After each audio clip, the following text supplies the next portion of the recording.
Alright, so the idea for this video was sparked after Phil Spencer went on a podcast to talk about the launch of Redfall as well as just the state of Xbox. And yes, Redfall really is that bad of a game. I couldn't really stomach more than an hour of it, and my thought process is that not a lot of effort went into making the game, thus I wasn't going to put the effort into playing it. And if I were to give a general rundown of what's wrong with it, it would probably have to be the amateur and kind of crappy UI and UX design, the mundane shooting mechanics, brain-dead AI, animations not playing properly as well as other visual bugs, the performance issues, the tacked-on loot system that doesn't need to be there, and the barren fucking wasteland of an open world devoid of any life or soul. This is the game that sparked a lot of discussion about the state of AAA games as well as just the state of Xbox. And Phil Spencer went onto this podcast, and I gotta say he was pretty candid about everything, which is something I appreciated. But he made this one statement that really made me scratch my head. He said, "I see commentary out there. If you just build great games,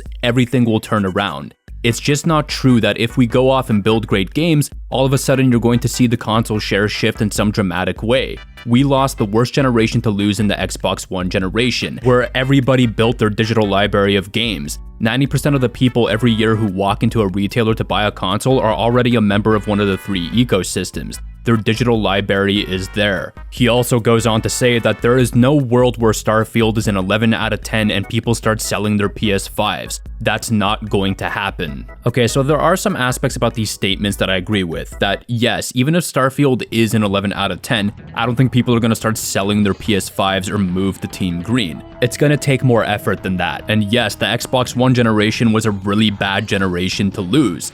What's bothering me though is the thought process that making great games won't help turn things around. When I'm just sitting here thinking that as someone that's been playing games for most of their life, what I want to do is play great games. And I think that's the case for a lot of people. I mean, that's the whole point of choosing a platform, so people can play games that they can enjoy. And there's proof in our console generations that yes, games do turn things around. I'm gonna take you to the past beyond the Xbox One and PS4 generation. I'm gonna take you to the 360 and PS3 era. This is when Xbox was actually a very worthy contender and was kicking some good ass. It released a year earlier than the PS3 and was $200 cheaper, while releasing a smash hit like Gears of War a year later. From then on, they started to release more games like Halo 3 or Halo Reach. Mass Effect was originally an Xbox exclusive, Dead Rising was as well. They had a good lineup of games. Meanwhile, PlayStation was struggling with selling their console because it was just way too expensive. It was a pain in the ass to develop for because of the cell processor,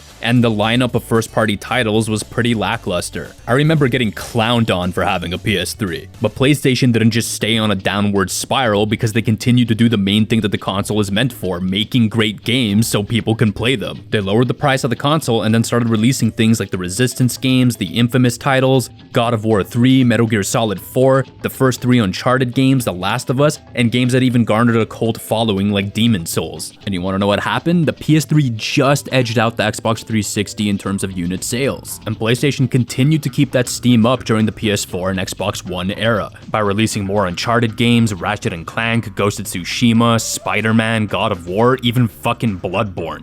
Meanwhile, Xbox just kind of gave up, and guess what? People gravitated towards PlayStation because it just had better games. Funny thing is that I've only brought up Sony. There's another competitor in the gaming space that most people seem to forget.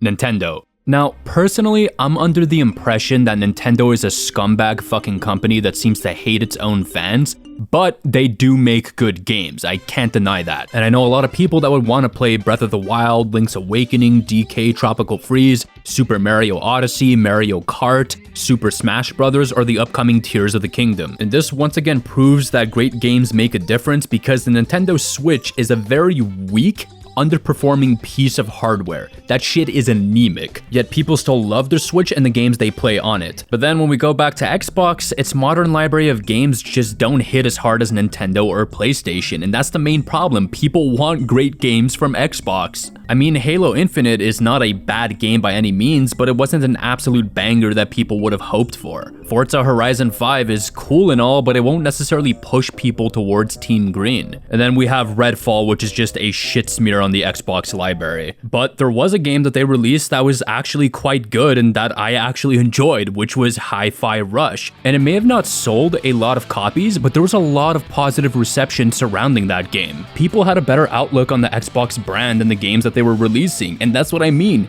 If you continue to release good or great games, people will start to look at Xbox differently. But making a statement that great games won't help turn things around will just give people negative fucking hope in the brand. Now, something else I wanted to bring up was Gamepass, and I think this is a great thing coming from Xbox. I used it on PC and it allowed me to play games without spending too much money. I was able to play through the whole Yakuza franchise on my preferred platform, and I'm really thankful for that. And there was a lot of other games I played that I probably wouldn't have taken the chance to buy. But this brings me to an issue with Game Pass. Most of the games I'm playing are third-party titles. There's just not a lot of first-party games that I'm interested in. And the games that are coming to Game Pass that I'm really excited for are going to other platforms as well. For example, I really want to play Hollow Knight Silksong, and then another game I'm pretty interested in is Eliza P, which is his Bloodborne-esque title. But that's the thing, it won't necessarily push people to Team Green because it's gonna end up on other teams anyways. Now, when it comes to their upcoming first-party releases, there is Starfield, and I'm definitely interested in playing it day one.